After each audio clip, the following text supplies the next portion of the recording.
जैसे ये पता चल गया Then he can anything. अपन वहां पर स्किल्स की जरूरत पड़ेगी। we are just going towards the skills। कौन कौन से स्किल उसको यूज करनी पड़ेगी। अब वो स्किल एकदम तो डेवलप होती नहीं है, पीछे से डेवलप होती होती आती है। माइंड भी बिलीव एकदम ये करता है, जब उसको लगता है कि यस आई कैन डू, तब वो डिसीजन मेकिंग पे जाता है। ठीक है जी। अगला ये दो ग्रुप्स के लिए तालियां बजाओ। अगला आपका ग्रुप लेते सर। विनोद सर इस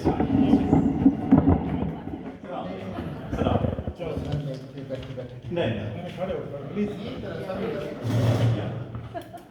देखो, यहाँ आना का मतलब लीडरशिप और उसकी कैसे पीछे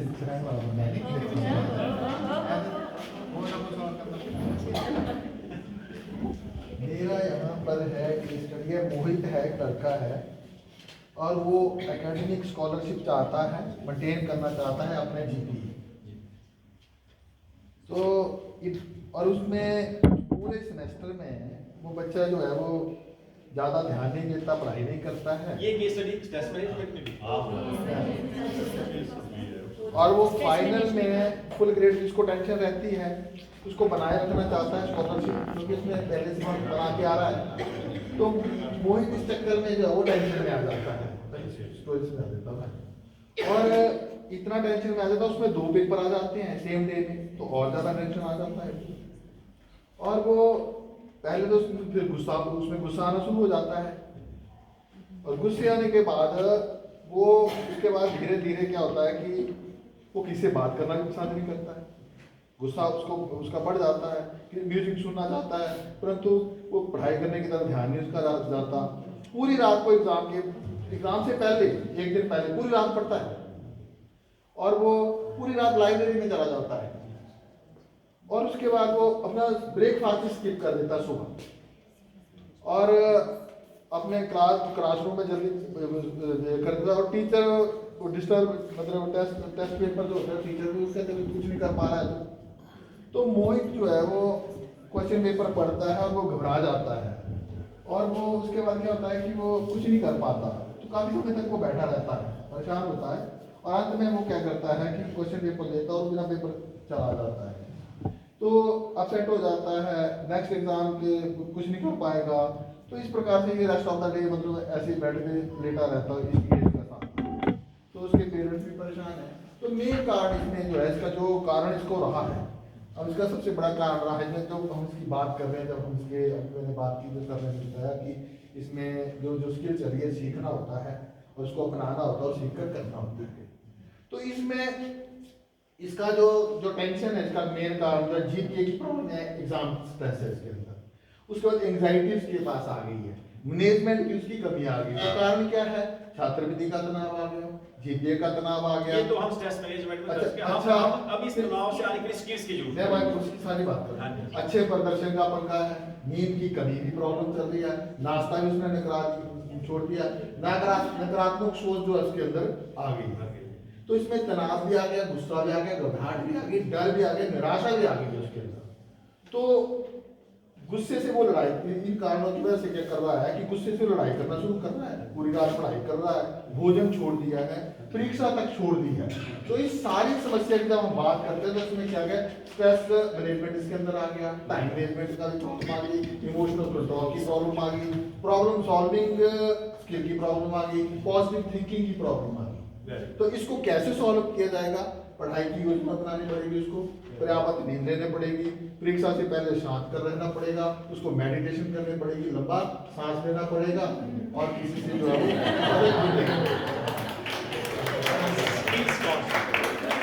इसमें जो ये जो इसकी जो सॉल्यूशन जिस सिचुएशन में फंस गया ना ये, जिस सिचुएशन में फंसा, बाहर भी तो निकलना है। अब इसको इन सारी चीजों को दूर करने के लिए इसको जो है वो कौन सी स्किल्स, पहली तो है कि इस सिचुएशन तक कौन सी स्किल्स इसके बीच में नहीं थी जिसके कारण टाइम मैनेजमेंट तो स्किल नहीं हुई ना, स्ट्रेस आएगा, इमोशनली वो तो अलग चीज है, वो तो इफेक्ट है ना। हम कॉजेस की बात कर रहे हैं कि इस सिचुएशन तक पहुंचने के लिए ऐसी कौन सी स्किल्स थी जो इसके पास नहीं थी और वो सिचुएशन में वो फंसा। और ये जो हम स्ट्रेस की बात कर रहे हैं या टेंशन की बात कर रहे हैं, ये तो उसका इफेक्ट है। इमोशनल स्किल नहीं, Emotional skill नहीं। क्योंकि बैलेंस नहीं कर सका वो सिचुएशन को Very देखते good. हुए। एंड वो भी थी, क्या कहते हैं, कॉग्निटिव थी, कॉग्निटिव नहीं थी, एंड कम्युनिकेशन स्किल भी नहीं थी। कम्युनिकेशन स्किल क्योंकि वो जो साथ वाला बच्चा जो म्यूजिक सुन, अब इसमें मैंने कहा इसको पहले पढ़ाई की योजना बनानी पड़ेगी। जब योजना बनानी पड़ेगी तो उसमें Plan. इसका ठीक है। उसके बाद उसको पर्याप्त नींद लेनी पड़ेगी। तो इसमें हम जो पर्याप्त नींद लेने के लिए इसमें लेंगे नींद तो एक ही है इसकी। नहीं लास्ट में जब भी कभी पढ़ता है साथ तो सोया सोया। नींद तो उसको चाहिए तभी उसमें अच्छी पढ़ाई करेगी, नींद तो चाहिए। कम्युनिकेशन स्किल्स, कम्युनिकेशन स्किल्स बात करके अपनी प्रॉब्लम्स को डिस्कस करना। अच्छा इमोशनल तो इसमें इसको रखना पड़ेगा क्योंकि परीक्षा में शांत रहेगा तभी बात बन पाएगी। अच्छा दूसरी बात है मेडिटेशन करनी पड़ेगी उसको, लंबा सांस लेगा उसकी में नहीं आया, उसमें उसकी में नहीं आया। नहीं वो तो स्ट्रेस मैनेजमेंट का तरीका है। मैंने स्ट्रेस मैनेजमेंट को दूर करने की बात की थी क्योंकि वो स्किल में जो भी तो स्किल में आएगा क्यों नहीं आएगा, कैसे जाएगा, क्योंकि वो जो है वो उसमें अंदर आएगी, इमोशनल में आएगी हर चीज। तो कौन सी स्किल है ना, वो नाम स्किल को लेते हैं, कौन सी उसकी बोल सकते हैं वर्क मैनेजमेंट भी जरूरी है। वर्क मैनेजमेंट भी जरूरी है, मुश्किल में आएगा कि भी कैसे वो अपने काम को पूरा का पूरा स्मार्ट वर्किंग जो अच्छा है। इसको कोलैबोरेट भी कर सकता था। कोलैबोरेशन हो सकती थी। Collaboration। जो लोग इसको परेशान कर रहे थे कम्युनिकेशन के साथ अगर वो कोलैबोरेशन लेता, उन बच्चों की हेल्प नहीं लेता कि चल यार थोड़ा सा एक मेरा ये है, आप इसके नोट उठाओ, मैं उसको लर्न करूंगा फटाफट। ये कुछ हो सकता था। Last day में collaboration का उसमें दूसरा बच्चा कोलैबोरेशन तब होनी जब इसका सोशल स्किल अच्छा होता है। लगभग 15 दिन पहले एक सिचुएशन मेरे हाँ वो वाली कोलैबोरेशन हो सकता है, उसको अगर लास्ट डे में और आगे जी के मैम आए तो आगे जी के ग्रुप बना। वैसे है तो ये एथिक्स के बाहर है ना, चीट ले जाना, वैसे है तो ये स्किल लास्ट डे और क्या कोलैबोरेशन का क्या होगा। पंजाब से कितने लोग हैं? पंजाब में जगह पड़ती है मंडी, मंडी गोविंदगढ़। वहाँ पे एक संस्कृत कॉलेज था, अब पता नहीं है कि नहीं। पहले वहाँ से हिमाचल के बहुत से लोग मंडी गोविंदगढ़ से संस्कृत करने जाते हैं। एक शास्त्री मेरे को मिले कि कहते मेरी क्लास में जब हम कॉलेज में थे तो एक व्यक्ति हमारे साथ ऐसा हमारा क्लास में वो चीटिंग में बहुत माहिर था। और गलती से होता क्या था कि उसका जब भी रोल नंबर आना, अब वो अल्फाबेटिकली आता था, तो जो अगला स्टूडेंट था वो बहुत इंटेलिजेंट था और वो पीछे बैठता था और वर्ड टू वर्ड कॉपी करता था।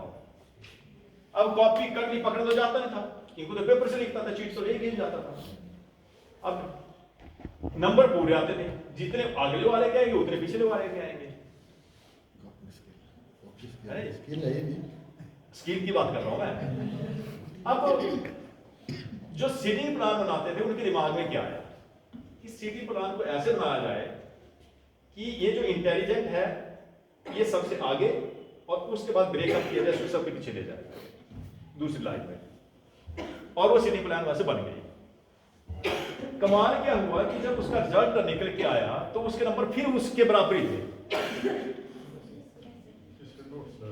ना नोट्स की नहीं, फिर अब पता पूछा उसको कि भाई ये ऐसा कैसे, वर्ड टू वर्ड आपने सेम लिखा है। कहता सर मैं जब मेरे से आगे भी बैठता था ना तो मैं चीटिंग नहीं करता था, इसके पेपर को कभी देखता, मैं ये देखता ये पेन कैसे चला लिख क्या रहा। So I was copying his pen, ये क्या लिख रहा और वैसे मैं पेन चला रहा था एज इट इज, तब मैंने कॉपी किया। कितना बड़ा स्किल है सर। ये तो जी जो शास्त्री थे, जो व्यक्ति शास्त्री थे उनके साथ मैंने एक भागवत में काम किया, तब उन्होंने मेरे को सुनाया है। बोल रहे first bench to last bench pen तो लिख रहा है क्योंकि सिंगल नहीं हो गया, अब वो कॉपी पेन को देख के कर रहा है और एज इट इज लिखा है। ये तो स्किल मेरे को लगता है करोड़ों में ये देखो ना, मैंने तो एक ही बात सुनाई, तो मैं बात नहीं सुनाई। अब मैंने तो 25 साल पढ़ाया, आपने भी पढ़ाया, आपको भी नहीं ऐसा बच्चों को बिना मुश्किल है। केस थर्ड, नेक्स्ट केस एक हो गया, आपका केस कंप्लीट हो गया, आपका हुआ एक का हुआ, एक का हुआ, एक का हुआ, इस लेवल को चल रहा है। चारों वालों तो आप सबको वो फैक्ट है, वो ABC वाला हो जाता है।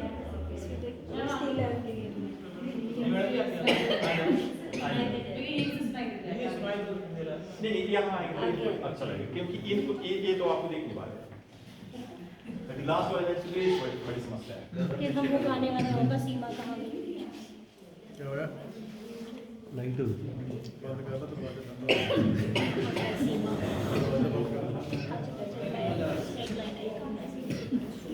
हमारा केस जो है काफी सारे लोगों से रिलेट करता है। आगे 10 साल पहले मुझसे रिलेट करता था। हेलो, तो केस ऐसा है कि मेहुल है, वो कस्टमर केयर ऑफिसर है। वो मेरा स्टूडेंट था। अब मेहुल जो है वो थर्ड चाइल्ड है अपने पेरेंट्स का। उससे पहले उसकी 2 सिस्टर्स हैं बड़ी, और वो थर्ड चाइल्ड है। तो तीसरा बच्चा और सबसे छोटा होने की वजह से एक तो पेरेंट्स ने उसको घर में बहुत ही पैम्पर करके रखा है, ओवर प्रोटेक्टिवनेस है, स्कूल जाने के लिए भी साथ जा रहे हैं, लाने के लिए भी साथ, कॉलेज तक वही चला, फिर जॉब लग गई। अब जॉब में प्रॉब्लम ये हो रही है उसको कि अगर उसने किसी कस्टमर से बात भी करनी है तो उसका गला सूखना पहले शुरू हो जाता है, घबराहट शुरू हो जाती है, एंग्जाइटी स्टार्ट हो जाती है। अगर उसका बॉस किसी भी काम को उसको देता है, कोई उसको रिप्रेजेंटेशन देनी है मान लो, तब तो वो उसके लिए एक तरह से नाइटमेयर, जो यहाँ एग्जैक्ट वर्ड लिखा है, नाइटमेयर था उसके लिए। कोई भी काम शुरू करना उसके बस में नहीं था, मतलब एंजाइटी की उसको बहुत ज़्यादा प्रॉब्लम थी, किसी से बात प्रॉपर नहीं कर सकता था। तो इसकी वजह से ना तो वो जॉब में प्रॉपर कोई स्ट्रेटजी बना पाता था, और ना ही वो फ्रेंड्स ज़्यादा बना पाया बाहर, क्योंकि इसमें लिखा है कि कोई उसके घर में अगर एज अ गेस्ट भी जाते थे, उसके रिलेटिव्स भी आते थे, तो उनकी वजह से भी वो घर में सिक्योर फील नहीं कर पाता था, उनके सामने वो अच्छे से खुल के बात नहीं कर पाता था। तो ये हमारी प्रॉब्लम थी। अब आइडेंटिफाई जो प्रॉब्लम इसमें करनी है, तो सबसे पहले तो यही है कि लैक ऑफ कॉन्फिडेंस था उसमें, इनसिक्योरिटी थी, किसी से भी वो अपने मन की बात, कम्युनिकेशन प्रॉब्लम थी, नहीं कर पाता था, खुद हाँ ओवर प्रोटेक्टेड था इसकी वजह से। तो एनालाइज द सिचुएशन में भी आई थिंक यही पॉइंट्स ज़्यादा इसमें आएंगे। मैं थोड़ी सी फैसिलिटी दे देता हूँ। ये केस पहले डिस्कस हुआ है। ये भी ये मैंने थोड़ा सा रिलेटेड।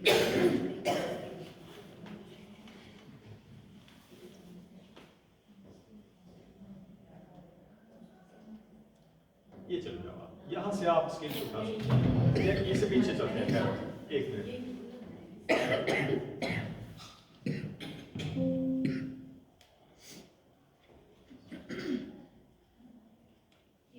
यहाँ से आप स्किल्स आपके सामने देखते हैं कि आप भूल जाते हैं कौन सी स्किल यूज होती है। तो जैसे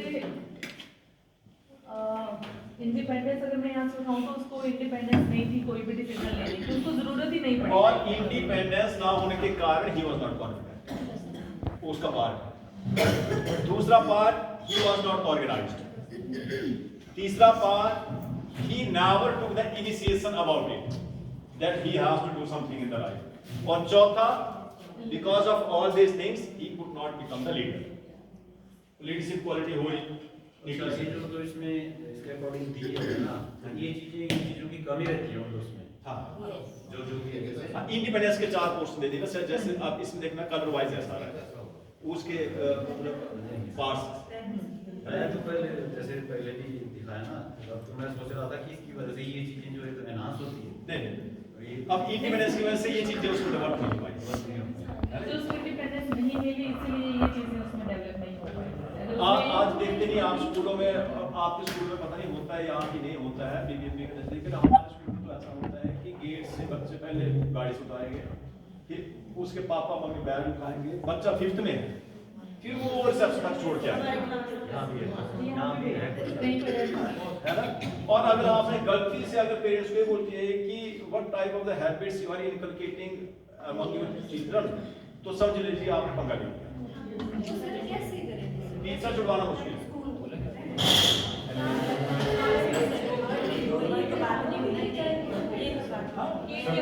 कोई सभी रहेगा, फिर तो टीचर की कंप्लेंट आए दिन होने शुरू हो जाए। नहीं सर, अब तो फिर स्कूल का रोल क्या रहेगा एक अच्छी बात इनकलकेट करने के लिए? अगर हम पेरेंट्स से डर जाएंगे, रूल मेरे ख्याल से तो ये बन जाना चाहिए। अगर फिर का बच्चा है नहीं आए बैग उठा के मेरे अलाउड ही नहीं है सर, स्कूलों में पेरेंट्स अलाउड है ही नहीं अंदर क्लासेस तक। हम ये ना क्लास करें की मैं रिसेप्शन की बात की, रिसेप्शन तक रिसेप्शन तक अंदर तो हम नहीं जाने थे किसी पेरेंट्स को, तो रिसेप्शन तक को छोड़ने आते हैं। फिर वो पेरेंट्स कहाँ तक खड़े हैं, जब तक वो बच्चा हमारे नर्सरी के लिए 20 तक के बच्चे पहले गेट से जाते हैं, दूसरे गेट से जाते हैं, पहले ऐसे रिसेप्शन में आएंगे, फिर ऐसे मुड़ेंगे, फिर वो रिसेप्शन के पास खड़े हुए, जब तक बच्चा उस गेट से अंदर नहीं जा रहा है तब तक ऐसे से किए जा रहे हैं, जैसे बच्चा पता नहीं इंग्लैंड जा रहा है। और ये इंडिपेंडेंस नहीं दे रहे हैं तो लीडरशिप क्वालिटी पैदा हो नहीं सकती, पॉसिबल ही नहीं है। लीडरशिप क्वालिटी पैदा नहीं हो सकती, वो स्किल पैदा हो नहीं सकती उस बच्चे में। जब तक पॉसिबल ही नहीं है। तो स्कूल में भी सर कहाँ गेट तक ही रूल बनाना चाहिए मेरे ख्याल से। और मैं बात हमने अपने स्कूल में 6-7 केस मैंने घूमते हैं ये, क्योंकि वो पीआर मेरे को बना दे तो चल घूम गया। वही है ना बात। और मैं डीसी ऑफिस तक गया उस चक्कर में, उसके चक्कर में हम कर ही इसी चौधरी के बात क्या करते पैम्पर्ड है हैं। बच्चे ना, एक दो बच्चे पैम्पर्ड है पेरेंट्स। उसी पैम्पलेट्स की तो ये केस है। तो ऐसे ही होते रहेंगे सर, मैं ये कहना चाहती हूँ। हाँ जी, मैं आगे। तभी तो सीबीएसई चाहती है कि पेरेंट्स को इन्वॉल्व करो साथ में। ये एजुकेटिंग पेरेंट्स अवार्ड एजुकेशन ना, उसमें सारा कुछ है। तो बैग उठाने के लिए ना इन्वॉल्व करें। नेक्स्ट ऑप्शन है आगे देखिए, वे द ऑप्शंस क्या क्या हो सकते हैं इसमें उसके पास। पहले तो यही है कि अब जो वो प्रॉब्लम फेस कर रहा है अब वो थोड़ा सा साहस के साथ फेस कर ले, क्योंकि वो तो करना ही पड़ेगा। या तो दो बातें हैं कि जॉब चेंज कर ले, जहाँ मन कर रहा है वहाँ चला जाए, पर ऐसा भी नहीं है कि उसका इंटरेस्ट वहाँ पे नहीं है।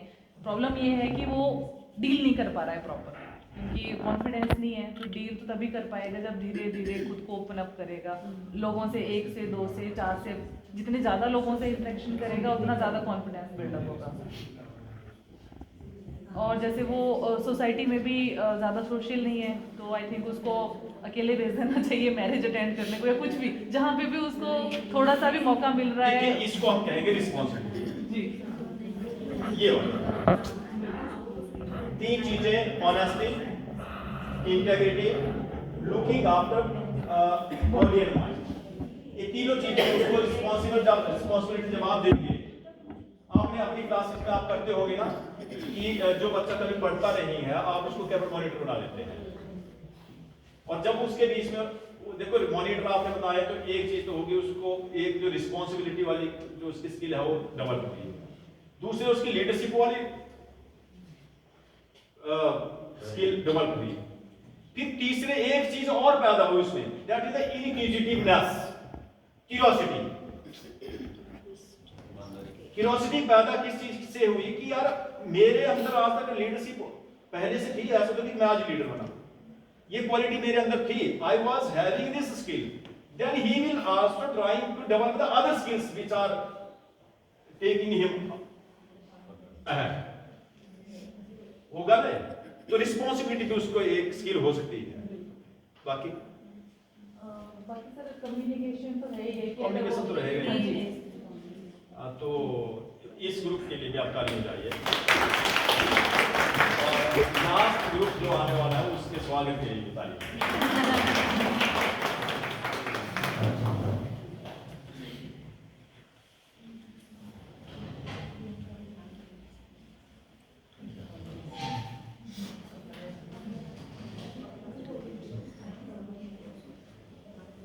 जो हमें सिचुएशन मिली है, मुझे लगता है कि आजकल जितने भी वर्किंग पेरेंट्स हैं सबके साथ सारे ये फेस करते होंगे, खासकर फीमेल। तो जो सिचुएशन मिली है इसमें एक फैमिली होती है, पेरेंट्स और एक बच्चा होता है। इसमें जो मदर होती है वो एक बिजनेस चला रही होती है, 36 इयर्स ओल्ड होती है वो, और जिनकी जो एनुअल इनकम रहती है वो 20 लाख रहती है। और जो इसमें फादर होते हैं वो बिजनेस में बिल्कुल भी सपोर्ट नहीं करते हैं, वो एक पार्ट टाइम जॉब करते हैं सिर्फ। उनका एक बेटा होता है 7 इयर्स ओल्ड।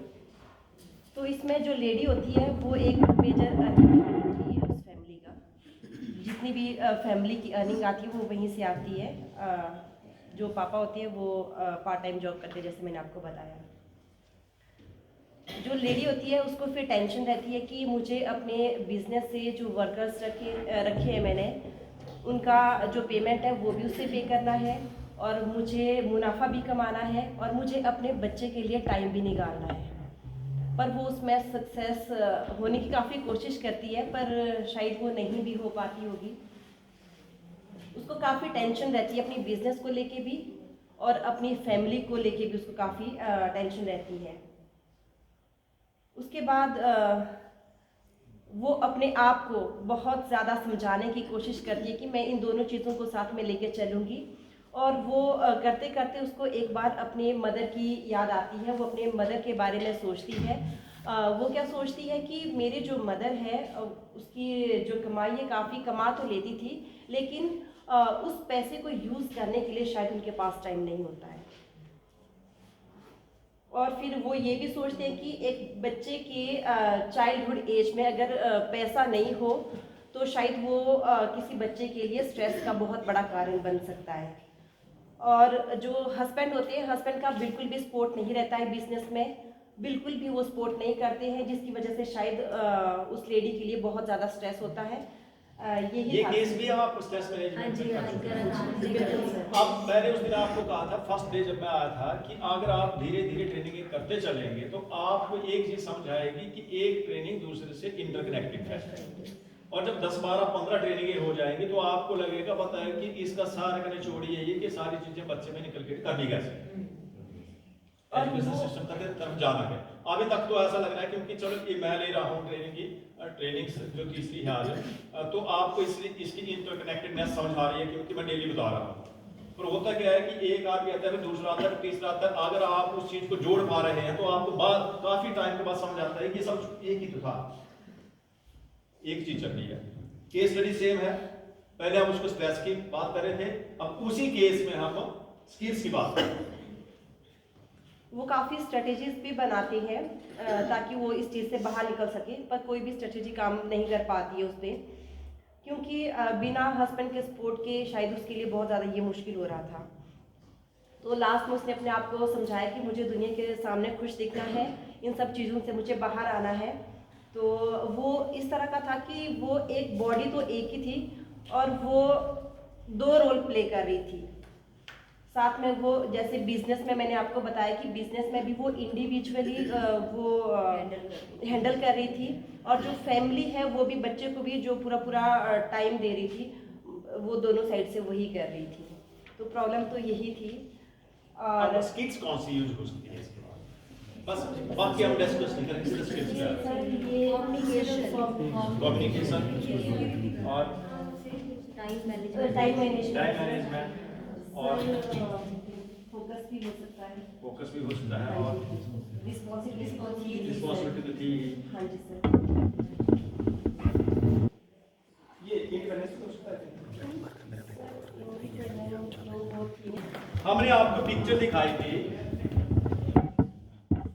ये वाला, फिर हमने इसको डिसअपीयर कर दिया। किसी ने कहा डक है, किसी ने कहा रैबिट। इसका मतलब क्या हुआ कि every situation will be perceived differently by the different people and will have the different impact on the different people. ये मतलब हुआ इसका। सिचुएशन सेम हो सकती है। एक व्यक्ति 5 अंधे खड़े किए, एक हाथी खड़ा कर दिया, उनको बोला कि देख बताइए हाथी कैसा है, जिसके हाथ में पूंछ है उसका एक पूंछ की तरह है ना, एक के हाथ को टांग गया है, दूसरे का पीड़ की तरह है, एक सूंड से लट गया तो वो हिलने लगा, वो बोला पेड़ जैसी की तरह है, एक तरह है ना। तो everybody is perceiving the same situation different. ठीक है, उसमें based on our experience both personal and social we respond to the situation differently. अब कोई भी सिचुएशन है, अब डिफरेंट पीपल जैसे किसी को कोई प्रॉब्लम आई तो उसको पता है कि मैं इस सिचुएशन को हैंडल नहीं कर पा रहा हूं because I don't have the skill to handle this situation. फिर वो एक ऐसे व्यक्ति को ढूंढता है कि जो उसको पता है ये काम कर सकता है because this skill that person is having, वो मुझे हेल्प कर सकता है। पर किसके पास बार बार जाते रहेंगे? So that skills when we start to develop among our students, धीरे धीरे वो आगे जाकर वो स्किल वो खुद में डेवलप हो जाती है। Then we need to be resilient enough to cope with the situation. ऐसी कोई भी सिचुएशन हो जाए तो आप रेजिलिएंट रहें। रेजिलियंस क्या होता है मैंने पहले पिछली ट्रेनिंग में बताया है, ठीक है जी। अगर आप रेजिलिएंट हैं, रेजिलियंस एक ऐसी स्किल है अगर किसी व्यक्ति के बीच में वो डेवलप हो जाए तो वो किसी भी सिचुएशन को डील कर सकता है, किसी भी सिचुएशन को। But if a person is not resilient, उसके पास कितनी भी स्किल्स हो, ही विल गेट फेल, वो फेल हो जाएगा किसी भी स्किल के कारण he will die, commit the suicide, blah blah blah blah, कुछ भी। अब हम इस कोर्स में मैं बोलूंगा, आपने नहीं करना कुछ नहीं, बस लंच तक कंप्लीट करना। लंच की क्या टाइम है? हो गया सर, क्या बोलते हैं सुरेश सर? वो तो गट्ठे चलिए देखिए रेजिलियंस क्या होता है, उस टाइम मैंने बताया था, है ना। Resilience is dynamic learning process that combines several internal mechanisms and strategies that each individual utilize when faced with challenges और adversity to bounce back the situation. उसके लिए क्या चाहिए? Optimism and self efficacy. अगर किसी के विषय में ऑप्टिमिज्म है तो वो रेजिलिएंट हो सकता है। अगर कोई ऐसा बोलते हैं मेरी जिंदगी खत्म है, अब मेरा कुछ नहीं हो सकता। यूथ एज में आता है ना, जब लड़के लड़की को कोई लड़की लड़के को पसंद करती है, लड़का लड़की को पसंद करता है, तो जब मान लीजिए उनकी आपसे शादी वादी नहीं हो पाती तो बोलते हैं अब तो मेरा दुनिया खत्म है, इसके बिना तो मैं जी नहीं सकता। होता है ना सर। और कई बार ऐसी सिचुएशंस हो जाती हैं जैसे हमारे पास पैसा नहीं है और सिचुएशन ऐसी है कि हमें आगे निकलना है, पैसा है नहीं, तो बोलते हैं आप तो गरीब है यार, हमारा तो कुछ नहीं हो सकता। और सिचुएशन एक जैसे होता है, टाइम चेंज।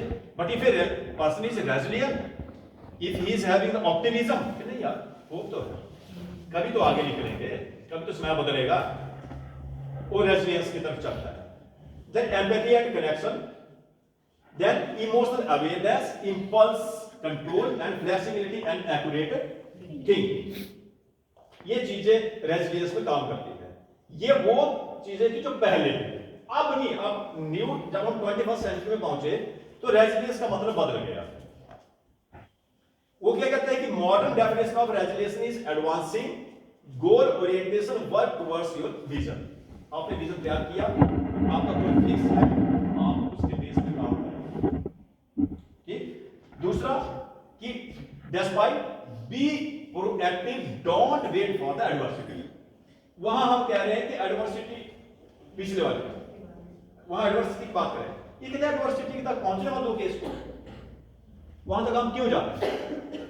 ठीक है जी। और third one, adversity both large and small everyday challenges. अगर ये सब कुछ है तो इसका मतलब है कि आप रेजिलिएंट हैं। ये 21st सेंचुरी में रेजिलियंस की अलग डेफिनेशन है। नाउ रेजिलिएंट पर्सन कैसा होता है? ही सीज द चैलेंजेस, वो चैलेंजेस को एक्सेप्ट करता है, think positively, is empathetic, commits to goals, focus on what he can control and does not blame himself।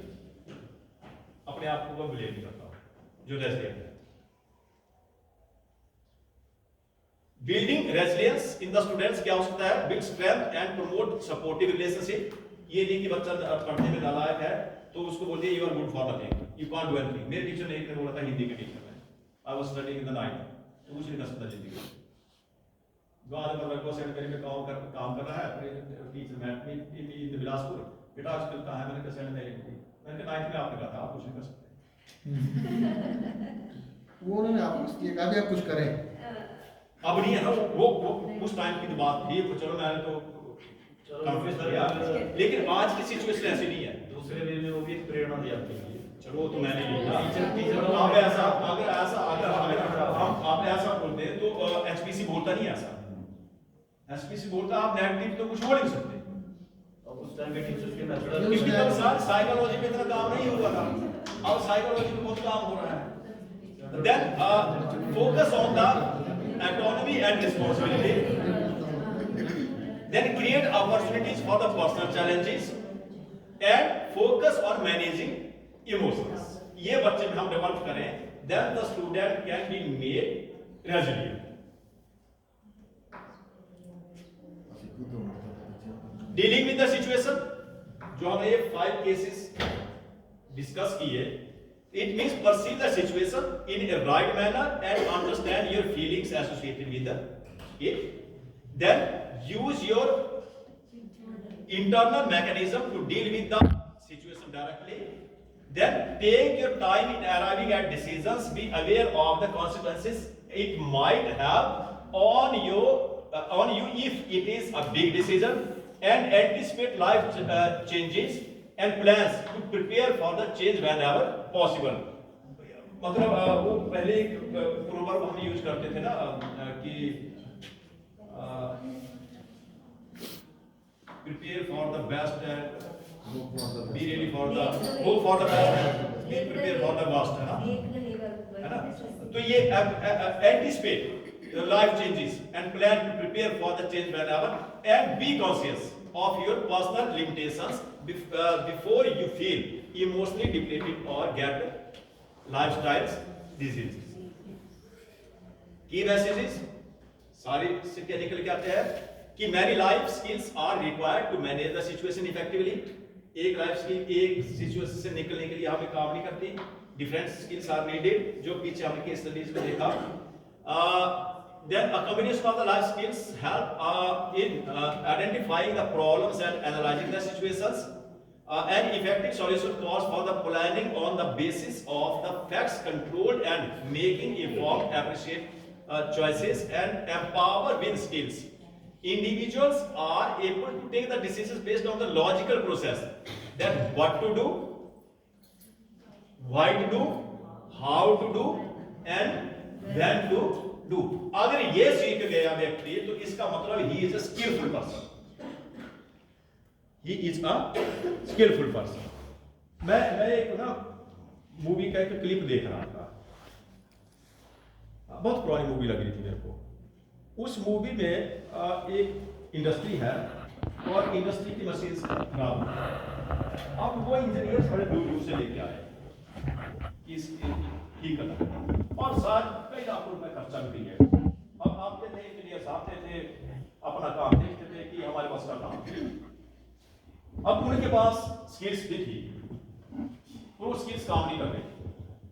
उस ही इंडस्ट्री में एक लेबर का काम व्यक्ति करता था। उसने कहा कि जनाब आपने इसको इतना काम कर दिया, पर ये मशीन में चला सकता हूं, कितना पैसा दोगे? कहता तू क्या करेगा, इतने बड़े बड़े इंजीनियर ले आए हम और तू यहाँ पे लेबर का काम करेगा, तू क्या करेगा इसका? कहते मैं चला दूंगा, आप पैसा बताइए कितना देना है। कहते तेरे को कितना चाहिए? कहते 2 लाख। तुम्हारी बात नहीं होगी, 2 लाख रुपए। कहते बस 2 लाख देंगे आप मेरे को ना? उसने कहा कि 2 लाख दे देंगे पक्का? कहते हाँ 2 लाख दे देंगे। कहता लिखो पहले, आप अपनी बात से फेल गए, अब लिख के देना पड़ा। उसने क्या किया, एक बड़ा हथौड़ा का घाना जिसको हम बोलते हैं, वो उठाया और सेंट्रल पार्क में गया, 2 मारी वहां पे मशीन के बेस पे, और मशीन चल पड़ी।